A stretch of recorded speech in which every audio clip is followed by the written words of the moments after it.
দাও, আমি বুঝতে পেরেছি। আরে কি বলো, আমি তোমাকে পাম দেবো কেন? আসলে তোমাকে না দেখলে আমার ভালোই লাগে না। এত সুন্দর বউ রেখে তোমার হাজবেন্ড কোথায় কোথায় যে যায় কি বলবো। বাদ দাও তোর কথা, আমরা একটা রোমান্টিক মোডে আছি আর তুমি ওর কথা বলে আমার মুডটা কিন্তু খারাপ করে দিচ্ছ বেবি। বেবি মুড খারাপ করবে কেন? আমি তো আছি, তাই না? শোনো, ও বোকাই থেকে গেল। ও নিজেও জানে না যে ওর বউ ওকে রেখে পরকীয়া করতেছে। ঠিকই বলেছো। আচ্ছা বেবি চলো। কিন্তু তোমাকে অনেক সুন্দর লাগতেছে। চলো বেবি। আরে আমি এটা কি দেখতেছি? আমি আসলাম আমার বউকে সারপ্রাইজ দেওয়ার জন্য, উল্টো আমার বউ আমাকে সারপ্রাইজ দিয়ে গেল, যার জন্য আমি এত কষ্ট করি এইভাবে থাকি, আর সে কিনা আমার সাথে এইরকমটা করতে পারলো। ঠিক আছে, দেখাচ্ছি মজা।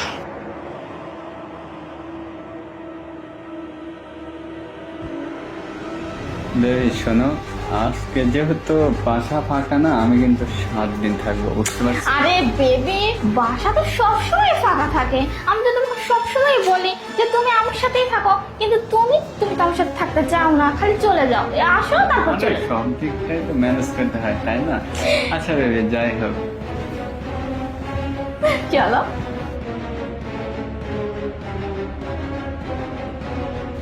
আইরে নিমু খারাপ, কার জন্য কি করলাম আমি, আর সে কিনা আমারই সাথে। ছি, অনেক হয়েছে, অনেক। আর না, আজকে এর একটা শেষ দেখে ছাড়বো আমি। মজাটা দেখাচ্ছি, একটু দাঁড়া। কি ব্যাপার? আরে এখন আমার বাসায় কি আসলো? যে আস্তে আস্তে বাদ দাও তো, আরে আস্তে। আরে শোনো না বেবি, কে জানি আসছে আমার বাসায়। আরে বেবি বাদ আরে দাও। বেবি শোনো না, অনেকক্ষণ ধরে দরজা আরে ধাক্কাচ্ছে। শোনো তো। আরে শোনো, কেউ যদি এসে তোমার সাথে আমাকে দেখে ফেলে, আমার স্বামীর কাছে বলে দিবি তুমি এক কাজ করো না বেবি, একটু লুকিয়ে পড়ো না প্লিজ। তুমি কি যে করে এখন কি? আরে বেবি লুকিয়ে পড়ো না, অনেকক্ষণ ধরে জ্বর। আরে আরে আরে আরে উঠো না বেবি প্লিজ। আরে বেবি প্লিজ প্লিজ। তুমি এখানে থাকবো? আরে একটু প্লিজ বেবি প্লিজ। কি আরে বলে এখানে? একটু বসো না বেবি। আরে আমাকে বসো। এখানে মানাবে তুমি আরে বলো? বসো প্লিজ। আরে তাতে বসো না প্লিজ, একটু ওই একটু আমি দেখে আসতেছি।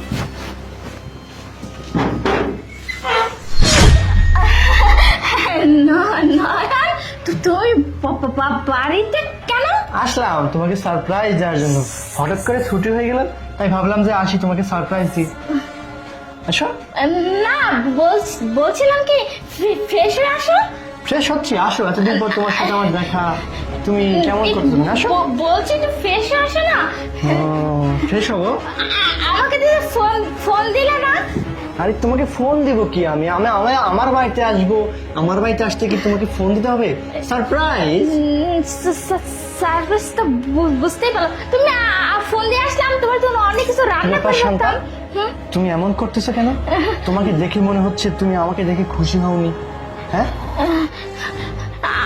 আমি বলছি কি, আমি তোমাকে দেখে খুব খুশি হয়েছি, কিন্তু আমি তো জানতাম না তুমি আসবে, তাই আমি একটু বেশি খুশি হয়ে গেছি, তাই এরকম লাগতেছে।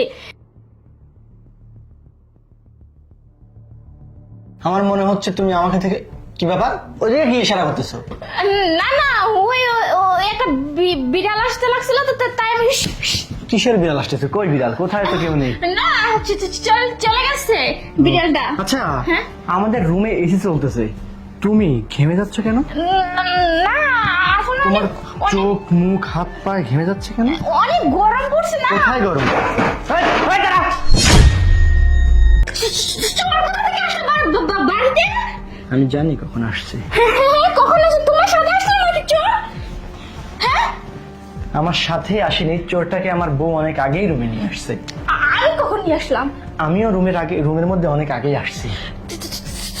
তুমি কোথায় ছিলে? আমি এই দরজার উপরে বসেছিলাম। আসলে থানায় থেকে চোর পুলিশ খেলতে খেলতে খেলতে খেলতে না, চোরকে ধরার জন্য আমরা যেমন আম গাছে, কাঁঠাল গাছে, লিচু গাছে উঠে বসে থাকি, চোর আসলে ঠিক যেমন আমরা শিকারের মতো চোরকে ধরি, ঠিক তেমনটাই হচ্ছে আজকে আমার বাসায় আমারই সাথে। আমি এখানে এসে বসেছিলাম তোমাকে সারপ্রাইজ দেওয়ার জন্য। ঠিক দেখলাম আমার বউ মার্কেট থেকে ফেরার সময়, ঠিক সেই সময় দেখলাম আমার বউ জলজন্ত একটা বিড়াল নিয়ে আসছে। যার জন্য আমি এতটা কষ্ট করি, দিনেরকে রাত বানাই, রাতকে দিন বানাই, আমি নিজে না খেয়ে থাকি শুধুমাত্র তোমাকে সুখে রাখার জন্য, নিজের সর্বোত্তক দিয়ে চেষ্টা করি, সেই তুমি কিনা আমারই পিঠ পিছনে আরেকটা ছেলেকে বাসায় নিয়ে এসে তার সাথে রঙ্গলীলা করতেছো। আবার আমারই কথা শুনে নাকি তোমার মুডই খারাপ হয়ে যায়। বাহ বাহ শান্তা, বাহ। আমার আজকে বলতে খুব কষ্টই লাগতেছে, কিন্তু তুমি কিভাবে পারলে একজনের সাথে এরকমটা করতে? সি সি সি সি সি। তোমাকে বলার মতো আমার আর কোনো কিছু নেই। আমার যেটা দেখার আমি সেটা দেখে নিয়েছি। তুমি আমাকে আচমকা দেখে যে খুশি হও না সেটাও আমি বুঝে গিয়েছি। এইখানে এসি চলতেছে, ও ঘামতেছে না, আমিও ঘামতেছি না, অথচ তুমি ঘেমে ঘেমে অস্থির হয়ে পড়তেছো। শান্ত আসো।